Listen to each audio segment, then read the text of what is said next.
inspirasi, inforia, Islami, semuanya tinggi. استمروا معنا في إذاعتكم إذاعة معهد الوعي الإسلامي الماليزي لمبah Kelang 91.5 FM. Ekspresi Dikim Inspirasi Inforia Islami. Kembali kita bersiaran waktu ini menerusi perkongsian dalam Bicara Adab bersama dengan Fadil Ustaz Ahmad Salahuddin Harun. Cerita tentang kitab baru kita untuk malam ini. Kita buka lembaran baru, tadi baru permulaan untuk Fikul Hayah, faedah dan kaedah dalam kehidupan, tulisan Raja Ahmad Mukhlis, Raja Jamaluddin. Ustaz, kita pergi kepada bab pertama tentang kehidupan. Ustaz, silakan. Bismillahirrahmanirrahim. Terima kasih ucapkan kepada DJ Nur Hayati hafizahullah ta'ala wa matta'aha bisihatin wa afiyah. Sidang pendengar IKIM yang dimuliakan Allah Subhanahu wa ta'ala, kita masuk ke tajuk pertama ataupun subtopik pertama yang dikongsikan oleh penulis dengan kita dalam kita melewati kehidupan seharian kita dengan tajuk kehidupan. Penulis memulakan dengan satu quote ataupun satu kata-kata yang sangat baik untuk kita ambil perhatian. Apa kata beliau? Kata beliau, hidup ini suatu perjuangan. Jika kita tidak tahu apa yang kita perjuangkan, kita akan kehilangan apa yang perlu dipertahankan. Maka ini satu perkara yang penting untuk kita memahami tujuan kehidupan kita.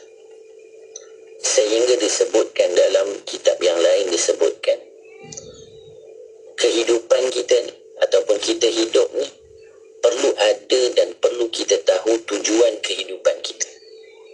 Kalau tidak, kita jadi macam orang yang pergi ke lapangan terbang, tengok orang lain terbang. Kita tahu kalau orang pergi lapangan terbang, apa yang dia perlu ada kalau dia nak pergi mana-mana? Dia ada bagasi, ada hand carry, ada luggage, dia ada tiket, dia ada pasport, dia ada segalanya. Kalau nak pergi Mekah, ada buku suntikan kesihatan. Maksudnya persiapan yang cukup untuk bermusafir. Tapi kalaulah orang yang tak tahu tujuan dia hidup, dia umpama hadir ke lapangan terbang melihat orang lain terbang. Dia tak ada bagasi, dia tak ada pasport, dia tak ada tiket, tak ada apa-apa persiapan.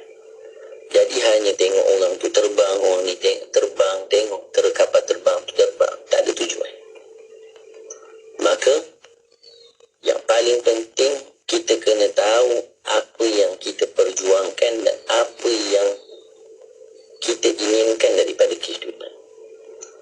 Kalau tidak, secara tidak langsung kita akan kehilangan apa yang perlu kita pertahankan. Sebab apa? Tak ada persiapan. Maka hidup kita akan sia-sia, umur kita akan sia-sia, kesihatan kita tidak dimanfaatkan dengan baik. Itu yang berlaku.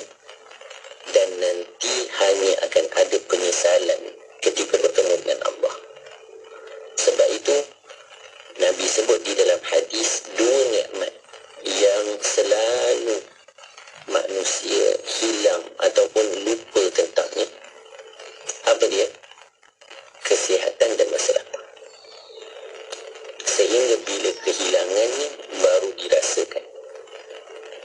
Akhirnya tak mampu buat apa-apa. Sebab itu ketika mana guru kami yang mulia Syekh Yusuf Bahur Al-Hasani hafizahullah ta'ala, beliau sebutkan ketika mensyarahkan perkataan Imam Ghazali. Apa kata Imam Ghazali dalam Ayyuhal Walad? Kalaulah kamu sudah umur 40 tahun tetapi sifat baik belum dominan dalam diri kamu, maka falyatajahhaz, persiapkan diri kamu untuk masuk api neraka. Bukankah nanti pintu taubat hanya tertutup bila mana nyawa ditenggorokkan? Apa sebab umur 40 masuk neraka pula? Maka satu jawapan yang sangat baik diberikan oleh Syekh. Syekh kata apa? Ketika mana kamu ada mata yang jelas pandangan, kaki yang kuat untuk berjalan, ada mata yang jelas, kamu tak baca Quran. Ada kaki yang kuat, kamu tak berjalan pergi masjid, kamu tak berdiri untuk salat. Ketika kamu dilimpahi dengan semua nikmat tersebut, kamu tidak taat kepada Allah. Apa yang kamu sangka kamu boleh lakukan ketika mana nanti kamu dah pencen? Istilah. Ada orang dia beranggapan nanti lepas pencen lah baru kita pergi masjid. Nanti lepas pencen lah baru kita semayang, kita baca Quran. Jadi Syekh kata, apa yang kamu sangka kamu boleh buat kalaulah ketika mana kamu pakai spek dah 10 inci tebal, baca baru 2 muka surat mata dah berair, sembahyang baru 2 rakaat lutut dah sakit. Apa yang kamu sangka kamu boleh lakukan ketaatan kalau nikmat-nikmat itu sudah semakin hilang daripada dirimu? Maka 40 tahun ni kan kita panggil umur matang. Maka ketika mana orang sudah capai kematangannya tetapi masih belum lagi sifat baik dominan daripada dirinya, maka itu satu kebahayaan. Sehingga dalam hadis yang lain Nabi sebut, tak ada keuzuran lagi bagi orang yang sudah berumur 60 tahun di hadapan Allah Ta'ala. Kalau orang muda-muda kita sebut, dia boleh kata, oh saya ni sibuk cari nafkah untuk keluarga, nak stabilkan kehidupan. Tapi kalaulah kita sudah umur 60 tahun, kesibukan kita masih lagi dengan dunia kita, apa keuzuran yang kita ingin sebutkan pada Allah? Tak ada. Bahkan kata Nabi, tak ada keuzuran pun yang boleh diberikan excuse bagi orang-orang yang sudah mencapai umur begini. Melainkan sepatutnya yang diisi dalam kehidupannya hanya taat. Maka inilah dia kehidupan yang perlu kita fahami. Apa yang sebenarnya yang kita perjuangkan dalam hidup, supaya kita kena tahu apa yang perlu kita pertahankan pada apa yang kita ada. Kalaulah kita hidup tanpa tujuan, tanpa matlamat, ke mana kita nak pergi, maka apa yang ada pada kita pun nanti akan hilang. Allahumma salli ala sayyidina Muhammadin wa ala alihi wa sahbihi wa barik wa sallim. Hidup ini suatu perjalanan. Kita menuju suatu tujuan yang pasti. Sebagaimana kita berasal dari yang pasti. Tempat destinasi kita itu satu benda yang pasti. Dan kita datang pun daripada sesuatu yang pasti. Kita datang daripada Allah dan akan kembali kepada Allah. Itulah dia. Kematian menjadi saksi betapa kita terus berjalan dari hari ke hari, meniti setiap hari-hari yang berlalu, menuju ke suatu penghujung kehidupan. Bilakah masanya? Tidak tahu bila. Tetapi masanya pasti tiba. Persoalan yang lebih utama, sudah bersediakah kita? Ini yang penting. Dan perkara ini disebutkan sebagaimana telah ditanyakan kepada Nabi. Bagaimana hadis yang kita selalu baca. Ketika mana ada seorang Arabi, seorang lelaki Badui yang datang bertanya kepada Nabi, bila kiamat ya Rasulullah? Maka bukan persoalannya bila. Nabi tanya, apa yang engkau siapkan untuknya? Kematian semua kita akan tempuh. Tak perlu kita risaukan tentang sesuatu yang pasti. Kematian pasti ditempuhi. Tetapi yang menjadi persoalan, bersediakah kita menghadapi kematian? Kerana kehidupan ini waham. Waham ni apa? Waham ni satu yang tak pasti. Hari ni kita dengar tentang kawan kita dan kita mungkin telefon dia. Esok lusa kita dengar dia dah tak ada. Maka itulah kehidupan. Satu benda yang waham. Kita sangkakan, kalau bahasa kita ni, sangkakan cerah panas hingga ke petang. Rupanya hujan di tengah hari. Maka benda yang tak pasti. Maka bukan persoalannya bila kita akan melewati kematian, tetapi bersediakah kita untuk melewati hari-hari tersebut. Sudah pasti dalam hidup ini kita ada impian. bagaimana penulis menyusun kata-kata itu untuk membawa kita memahami hakikat kehidupan. Kita semua ada impian. Impian yang menyebabkan kita terus menjalani kehidupan kita dan mempertahankan kewujudan kita. Kerana kita punya impian, kita terus bekerja. Kita terus berusaha, kita terus melakukan semuanya. Maka begitu juga orang-orang saleh, kerana keinginan mereka untuk berhimpun bersama Nabi, ingin mendapat kedekatan bertemu dengan Allah, maka mereka melakukan ibadah. Maka kita kena cek apa impian kita. Tapi impian itu selalu bukanlah suatu keperluan. Kita impikan rumah yang mewah, tapi kita hanya perlukan suatu ruang yang memadai bagi ukuran tubuh kita.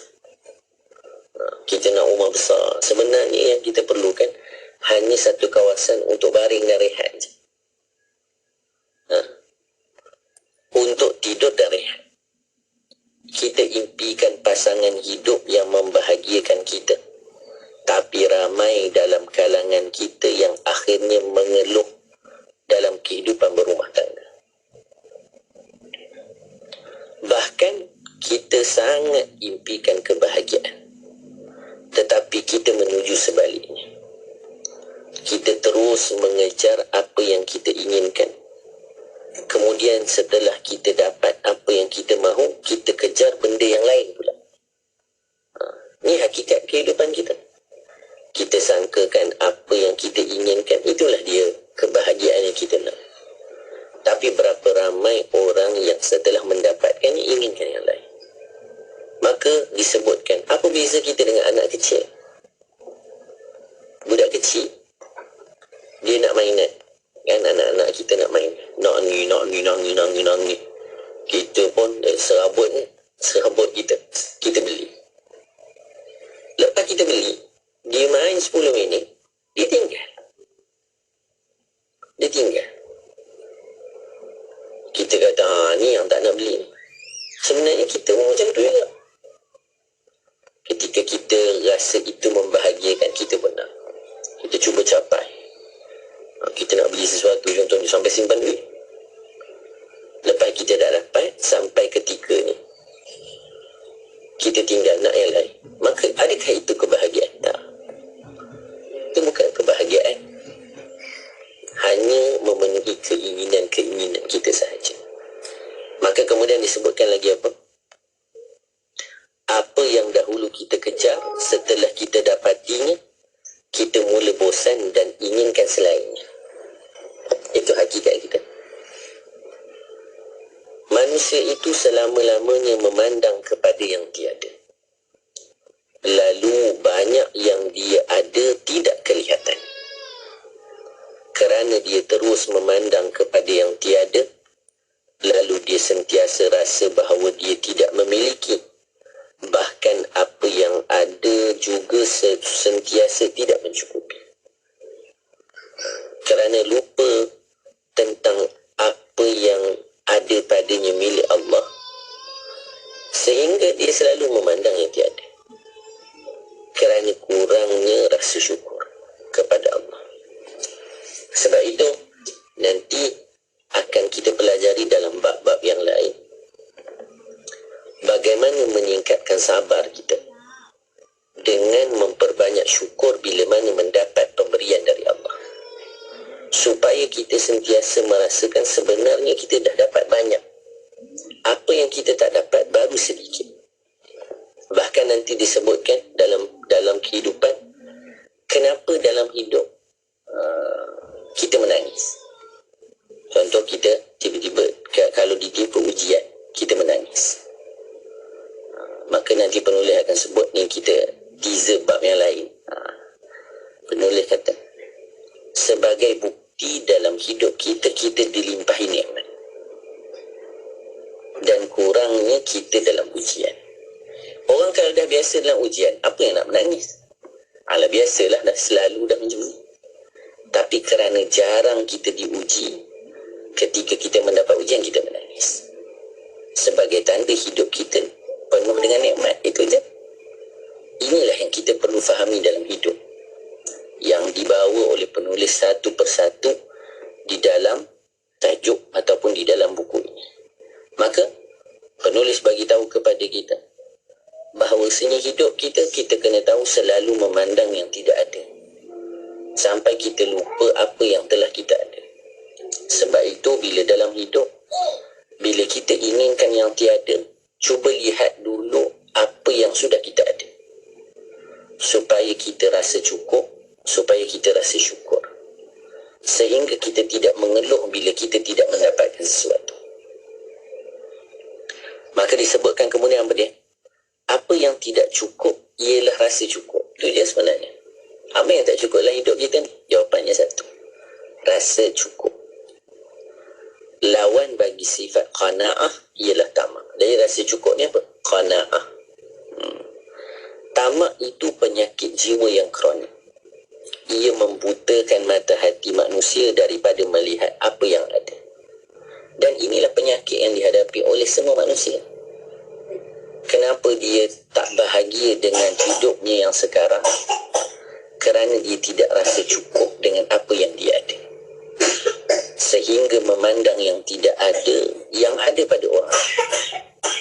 Sebab itu dalam nikmat yang perlu kita lihat bukan orang yang di atas kita, tapi lihatlah orang yang lebih kurang daripada kita supaya kita bersyukur, sehingga kita tidak meminta berlebihan dengan apa yang kita tidak ada.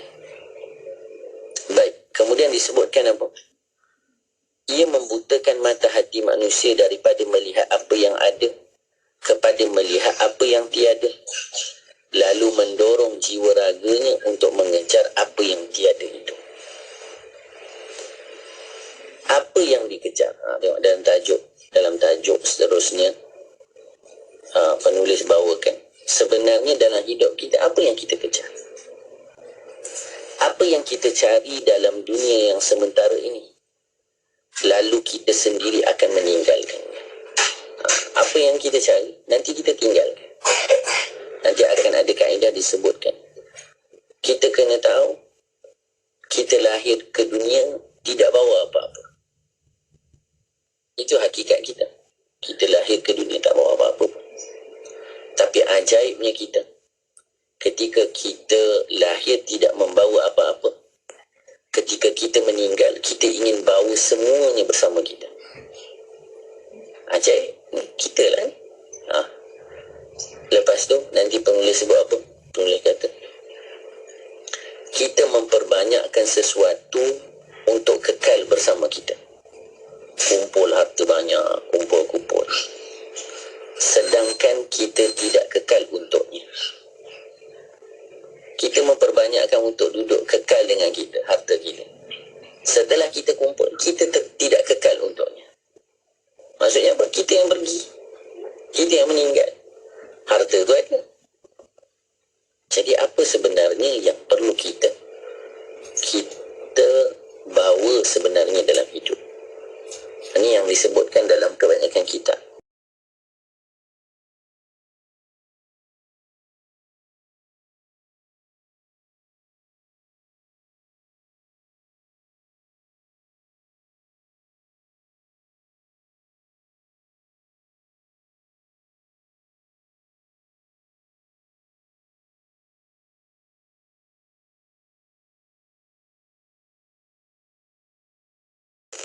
Atau ia menunggu kita di hadapan di penghujung usia, sama ada kematian terjadi ataupun sebenarnya kita berlari menuju kematian. Kematian dekat-dekat kita, tak boleh lari.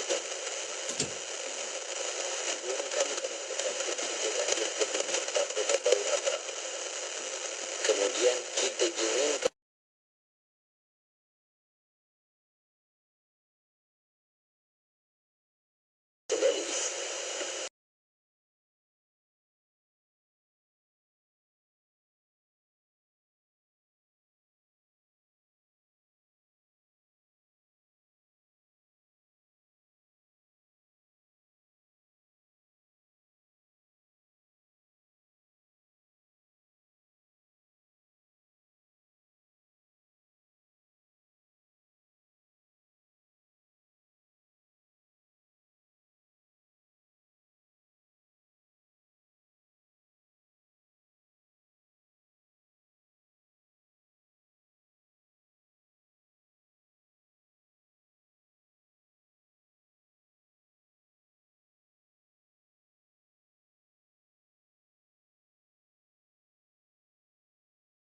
dengan sebanyak-banyaknya harta benda, anak pinak, pangkat dan pengaruh, sehingga kamu masuk ke dalam kubur. Maksudnya, memang kehidupan manusia sekiranya dia tidak menyedari hakikat, maka dia akan terus berlumba-lumba memperbanyakkan hartanya sampai meninggal. Itu mesti akan ada dalam dirinya sekiranya dia tidak ingat kepada Allah Subhanahu wa Ta'ala.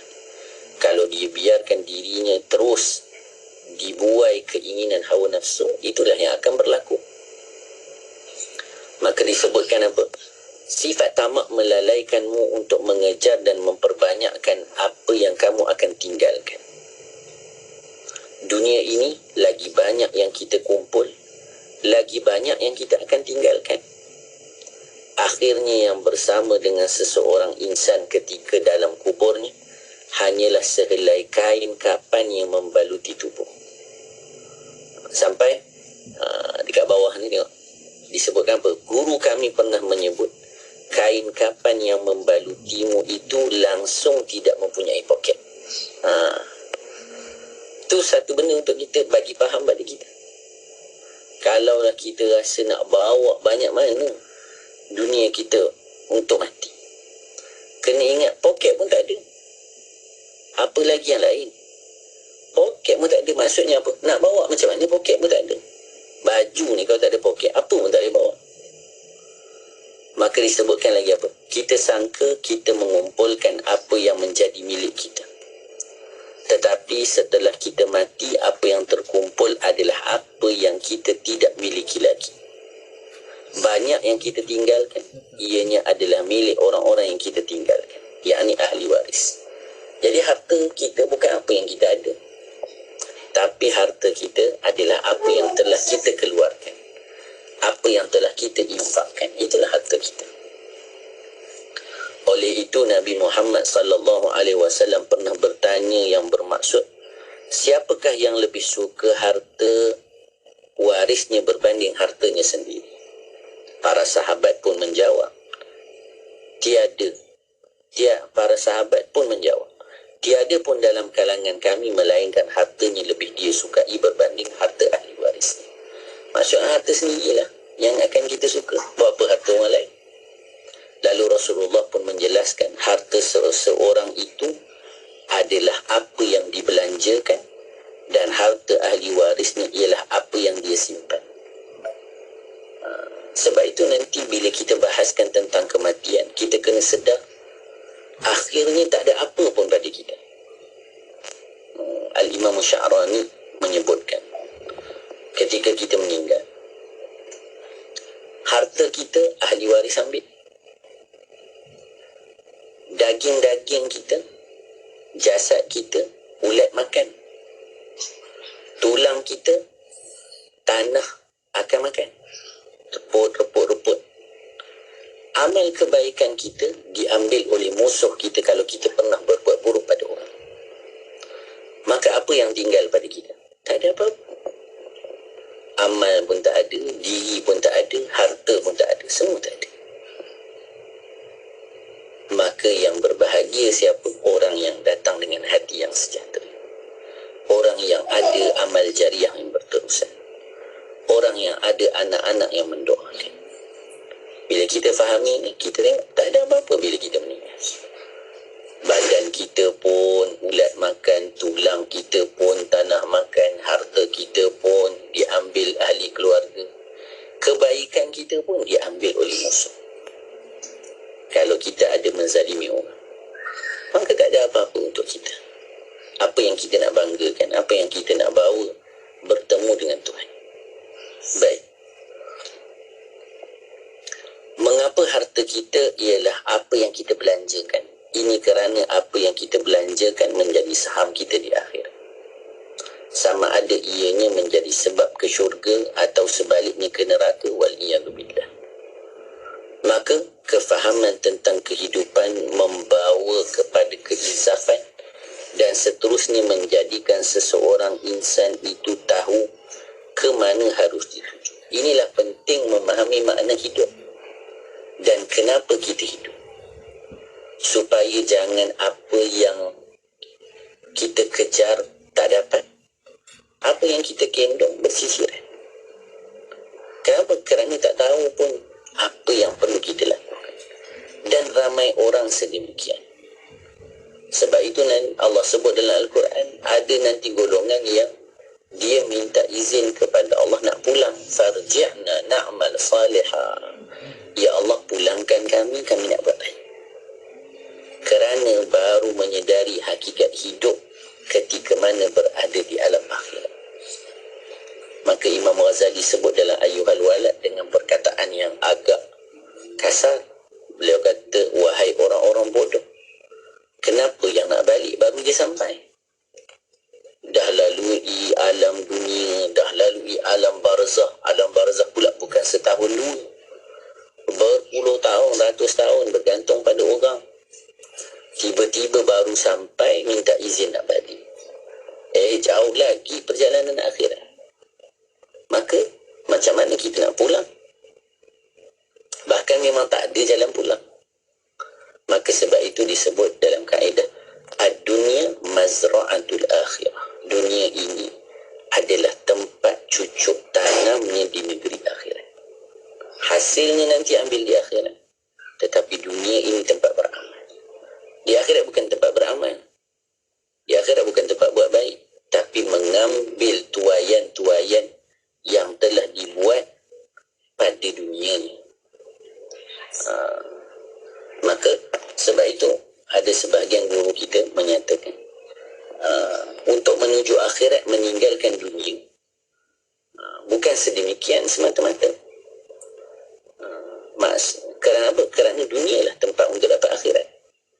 Jadi menjadikan dunia sebagai tempat untuk menuju ke akhirat, itu yang tepat. Meninggalkan dunia dengan makna meninggalkan keinginan kita pada dunia, dengan menuju kepada keinginan Allah. Maka disebutkan apa lagi? Dia meniti hari-hari dengan satu tujuan, iaitu mendapat keredaan Maha Pencipta, Allah Ar-Rahman Ar-Rahim.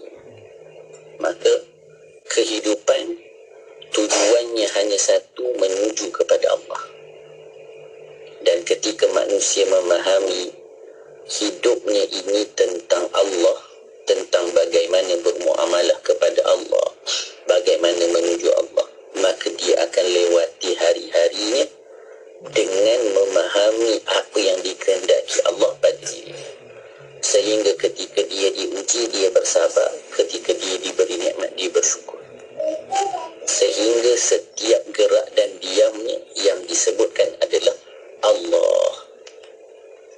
Itulah yang diinginkan, ataupun itulah yang perlu difahami oleh orang-orang yang dalam perjalanannya menuju Ar-Rahman.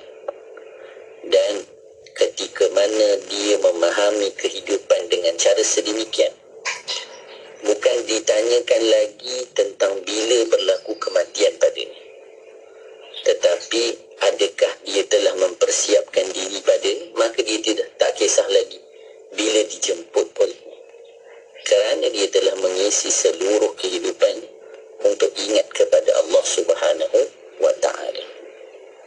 Bab seterusnya tentang kehidupan yang nanti akan kita bicarakan tentang rasa. Ini istimewa dalam bab kitab ini, cerita tentang rasa. Kita ada rasa sedih, rasa takut, rasa marah. Sebenarnya ke mana semua rasa ini membawa kita? Itu nanti akan kita bicarakan. InsyaAllah, insyaAllah. Hidup kalau tawa aja pun tak sedap juga, Ustaz, kan? Itu ada kena rasa-rasa juga, InsyaAllah. Masya Allah. Terima kasih banyak, Ustaz. Satu ilmu yang saya fikir semua orang kena ambil tahu. Jadi anda rakan pendengar yang mana mengikuti perkongsian ini di FB IKIM FM dan juga YouTube channel IKIM, kongsikan kepada yang lain, ambil tahu tentang kehidupan sebelum sampai kematian.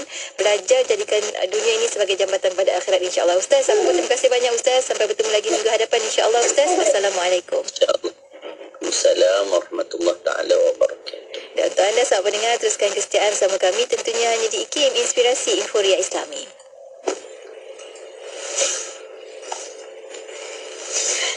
Heran betul lah. Rumah awak banyak kucing, tapi sofa cantik je. Tak ada goyak pun. Kucing tak cakap ke? Ini sofa Ella Furniture. Sofa anti cakap. Itulah aku biarkannya si Oyen duduk atas sofa. Bulu pun tak lekat. Anda yang beli kucing tu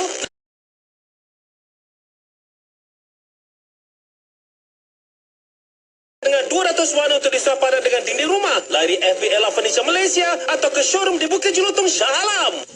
Pada suatu masa dahulu, di sebuah sekolah kebangsaan, seorang guru mengajar 30 orang anak murid di kelasnya. Ahmad Zuriat Akhlak kan? Saya, cikgu. Cuba kira 10 sampai 70 dalam gandaan 10. 10, 20, 30, 40, 50, 60, 70. Bagus. Cuba Muhammad Azlan Shah Kamarudin kira juga. Baik, cikgu. 10, 20, 30, 40, 50, 60, 70. Bagus. Muhammad Azmul Fatih pula. 10, 20, 30, 40, 50, 60, 70. Tapi kenapa sampai 70, cikgu? Bagus soalan tu Muhammad Azmul Fatih. Kini di Radio IKIM sedang mempromosikan iklan potongan diskaun sehingga 70% untuk iklan jenis bual bicara. Siapa cepat dia dapat. Berita baik kepada periklan dan pelanggan di luar sana. Kini kami di Radio IKIM akan mengadakan promosi iklan bual bicara potongan sehingga 70% diskaun. Berminat? Sila hubungi kami segera di talian 019-650-7976 untuk maklumat lanjut. Hubungi kami segera, tempat adalah terhad, bertakluk kepada terma dan syarat. 24 jam sentiasa mendampingi. Indah dengan muzik Islami dan program dakwah. Allah Subhanahu wa taala kita melihat qada dan qadar. Dengarkan di IKIM, inspirasi Inforia Islami. Ekspresi IKIM, inspirasi Inforia Islami. Ekspresi di IKIM, inspirasi Inforia Islami. Alhamdulillah kita bersiaran waktu ini bersama dengan sahabat pendengar menerusi rancangan Bicara Adab. Bersama kita tak lain tak bukan, dah pun bersedia di hujung talian kita ada Al-Fadhil Ustaz Ahmad Salahuddin Harun. Assalamualaikum Ustaz. Waalaikumsalam warahmatullahi taala wabarakatuh. InsyaAllah, terima kasih banyak Ustaz. Sekali lagi sudi untuk bersama dengan kami malam ini, nak berkongsi ilmu bersama dengan kami. Dan menarik sebenarnya hari ini istimewa untuk semua sahabat pendengar Radio IKIM. Kita dah masuk bulan Ogos, kita nak belajar satu lagi kitab baru. Ustaz nak bawakan satu lagi kitab baru untuk sama-sama kita menelaah, iaitu kitab Fiqh Al-Hayah, iaitu faedah dan kaedah dalam kehidupan. Tapi awalan ini kita mulakan terlebih dahulu Ustaz dengan doa majlis taklim. Silakan Ustaz. Astaghfirullahalazim, astaghfirullahalazim, astaghfirullahalazim. Alladzi la ilaha illa huwal hayyul qayyum wa atubu ilaih. La ilaha illallah wahdahu la syarika lah.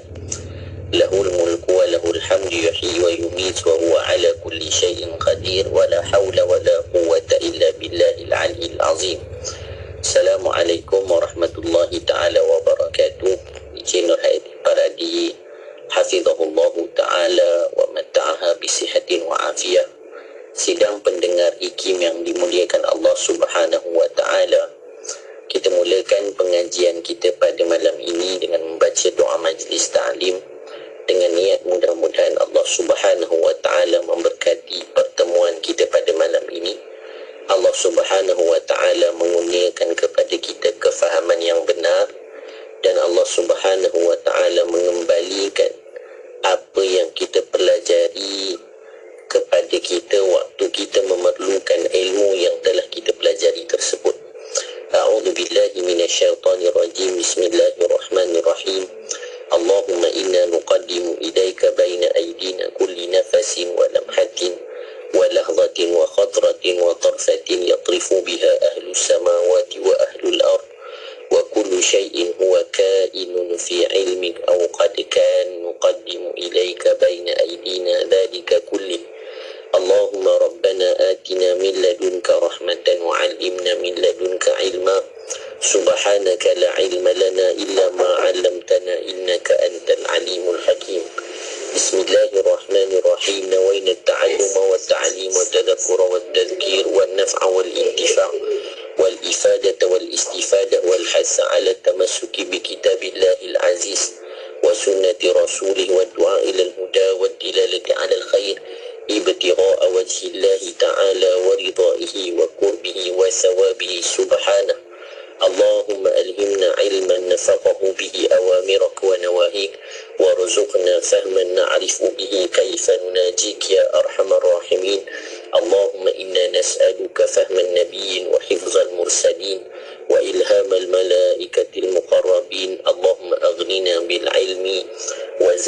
قبله وما بعده فاحفظه علينا حتى ترده إلينا وقت احتياجنا إليه.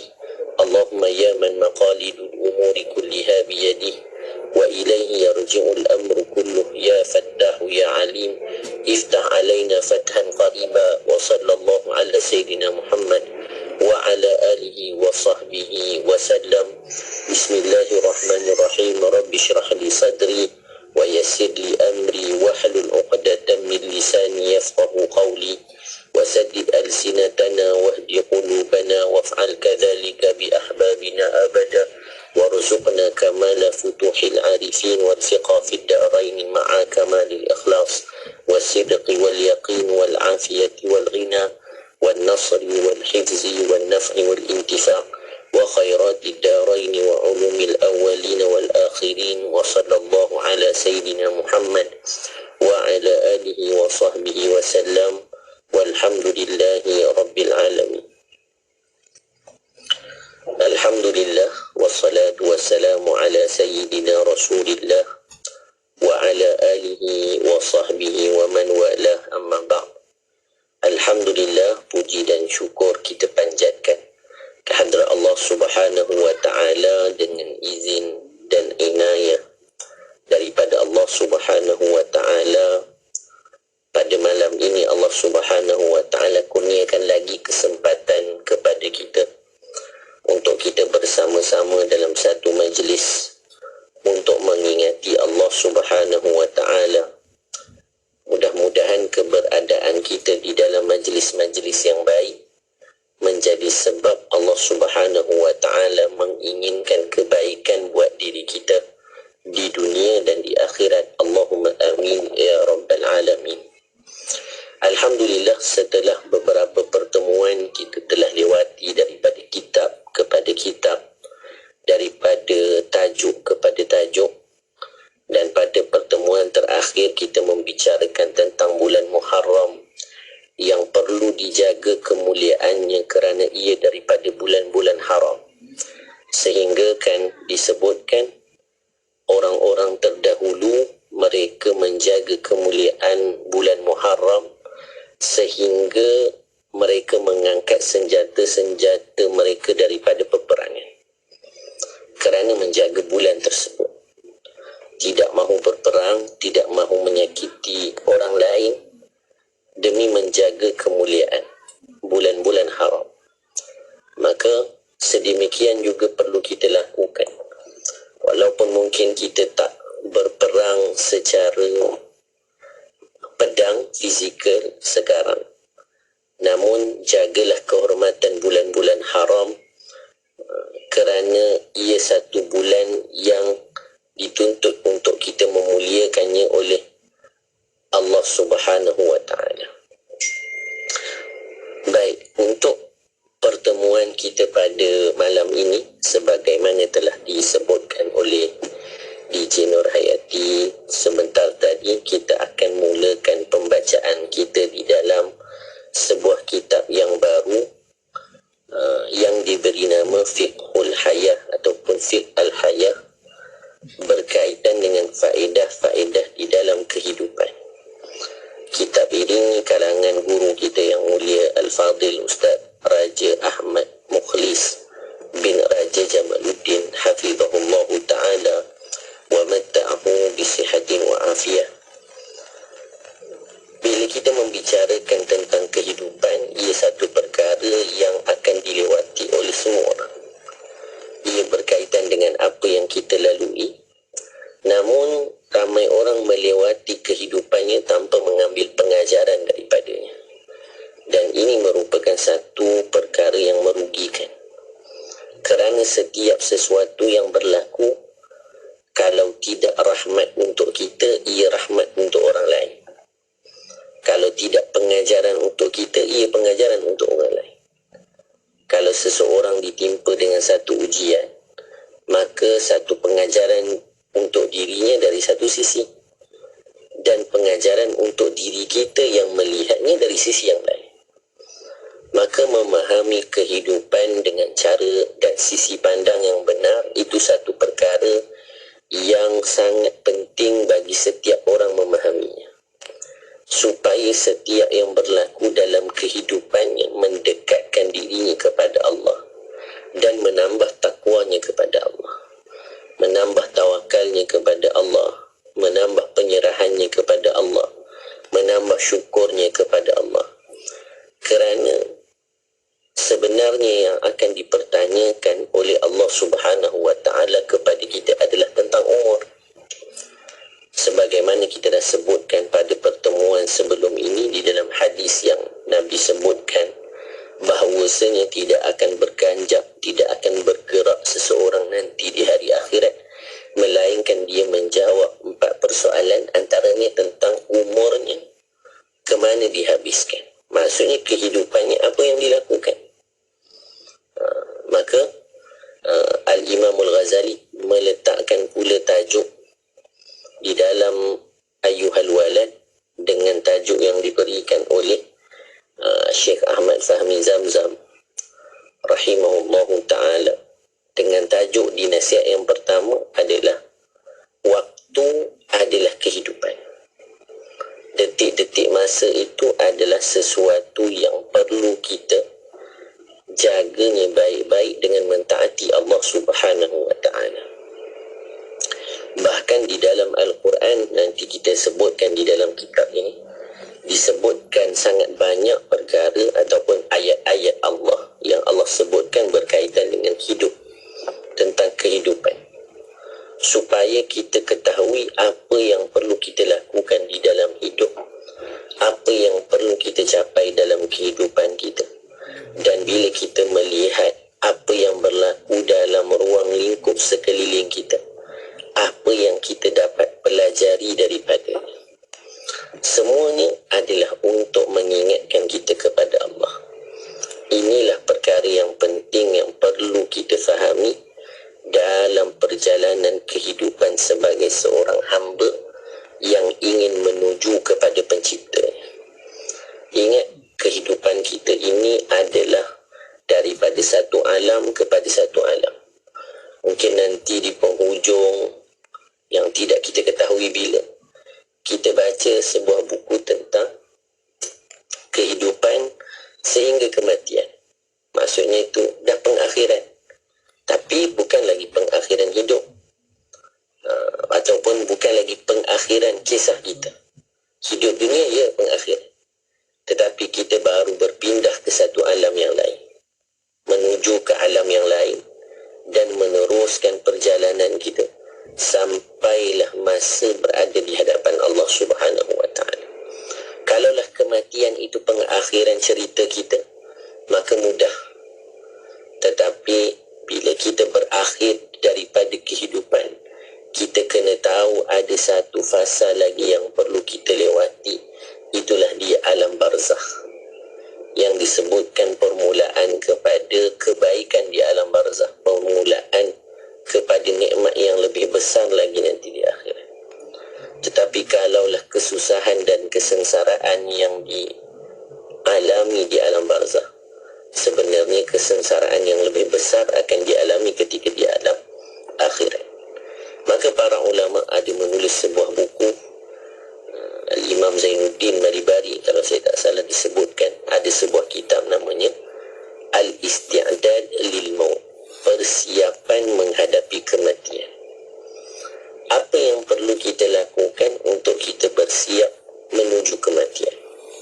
Kalaulah semua orang ada persiapannya untuk dia masuk ke sesuatu tempat, maka bagaimana mungkin kematian tak ada persiapan? Kita anak nak masuk ke universiti, anak-anak SPM 3 tahun persiapannya. Lepas PMR habis, terus hantar tuition, form 4, form 5, 2 tahun persiapan untuk menghadapi peperiksaan SPM. Belum tentu lagi bila dia besar dia jaga kita pun. Belum tentu lagi bila dia besar dia